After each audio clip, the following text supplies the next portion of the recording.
रश्मि अपने कॉलेज की बहुत फेमस लड़की है। कॉलेज का ऐसा कोई भी आदमी, चाहे छोटा हो या बड़ा, उसे अच्छे से पहचानता है। रश्मि हर लड़की को लाइन मारती रहती है।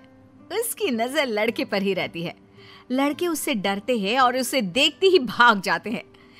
इस सब के कारण उसकी शादी भी नहीं हो रही होती है। एक रोज कमल दुखी होकर रश्मि से कहती है, अब तो ये सब छोड़ दे मेरी माँ। अब क्या जिंदगी भर यहीं बैठी रहेगी?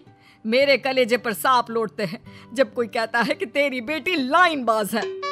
मम्मा, अब क्या मैं अपनी जिंदगी भी नहीं जीऊं? मैं इतनी खूबसूरत हूँ कि लड़के मेरी तरफ आकर खुद रुक जाते हैं। इसमें मेरी क्या गलती है?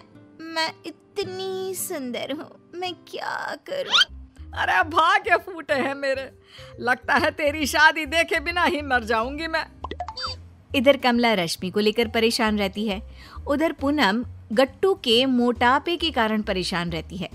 उसके मोटापे के कारण सारी लड़कियां उसे रिजेक्ट कर देती है। मेरा गट्टू कब दूल्हा बनेगा? उसके सर सहरा कब बंधेगा? राम जी, मुझे इसी दिन का इंतजार कब से है। एक प्यारी सी बहू दे दे जिसके आने से मेरे घर में रोशनी छा जाए। कमला रश्मि के लिए लड़के देख देख कर थक जाती है। जो कोई रश्मि को देखने आता है उसे रिजेक्ट करके चला जाता है, या फिर कुछ दिनों तक डेट करके इस रिश्ते के लिए मना कर देता है। एक रोज कमला को रवि के बारे में पता चलता है। तब वो राकेश से कहती है, गट्टू को अपनी रश्मि के लिए फाइनल कर देते हैं। मोटा है तो क्या हुआ, शादी तो हो जाएगी। वैसे भी रश्मि से कोई शादी नहीं करेगा। आप ना आज ही गट्टू के घर वालों से बात कीजिए।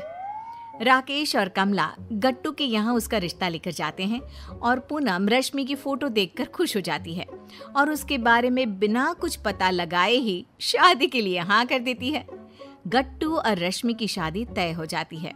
जल्द ही शादी का दिन आ जाता है। गट्टू और रश्मि फेरे पर बैठे होते हैं और रश्मि अपनी हरकतों से मजबूर कैमरामैन को आंख मारने लगती है। कैमरामैन शर्म से लाल पीला हो जाता है। अगर किसी से कहूंगा तो सब मुझे ही गलत समझेंगे। कहीं मेरी धुलाई ना हो जाए। किसी भी तरह यहाँ से निकल जाता हूँ मैं। कैमरामैन के बाद रश्मि पंडित जी को लाइन मारने लगती है। उसकी ओर इशारे भी करती है। पंडित जी घबराकर जल्दी जल्दी मंत्र पढ़ने लगता है और गट्टू ये सब देख लेता है लेकिन नजरअंदाज कर देता है। फेरे पूरे होते हैं और रश्मि गट्टू के घर चली जाती है। सभी रश्मि को देख फूले नहीं समाते। और बहुत चांद का टुकड़ा लग रही है।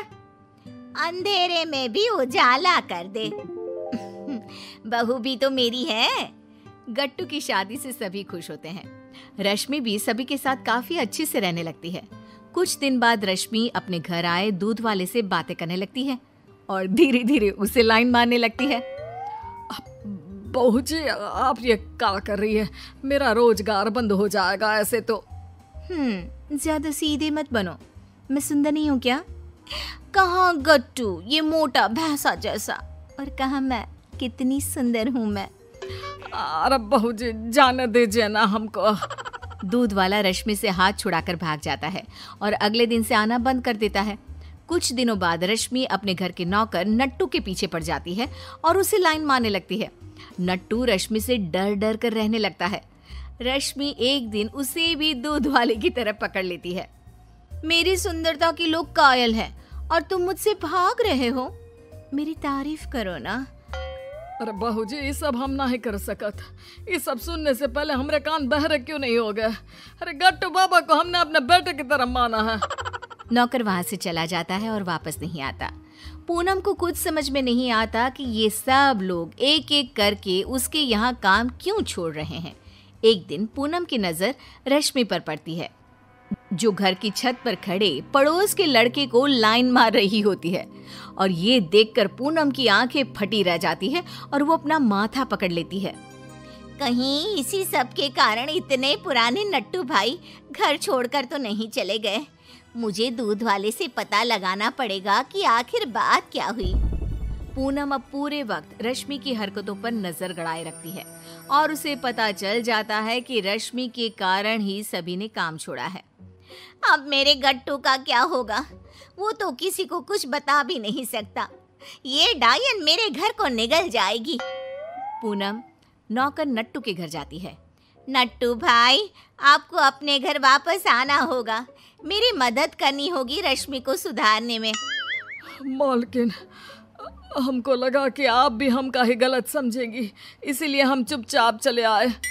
नट्टू वापस काम पर आ जाता है और रश्मि मौका पाते ही नट्टू पर लाइन मारना चालू कर देती है।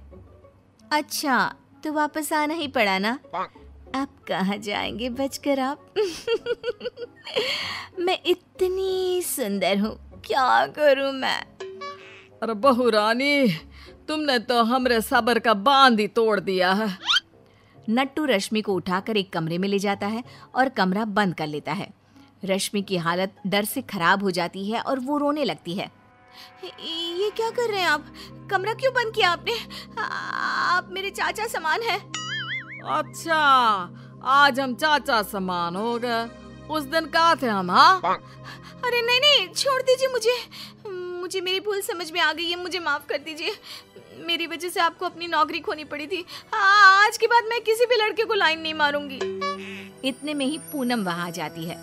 बहू, तुमने मेरी नाक कटवाने में कोई कसर नहीं छोड़ी। मुझे पता होता तो मैं तुम्हें इस घर में बहू बनाकर कभी नहीं लाती। तुम्हें सुधारने के लिए ही मुझे और नट्टू भाई को ऐसा करना पड़ा। रश्मि रो रो कर पूनम के पैरों पर गिरकर माफी मांगने लगती है। मुझे समझ में आ गया है कि एक लड़की की इज्जत क्या होती है। मुझे माफ कर दीजिए मम्मी जी और नट्टू काका। देर आए दुरुस्त आए। तुझे अकल आ गई वही काफी है। मेरे बेटे का घर बच गया, मुझे और कुछ नहीं चाहिए।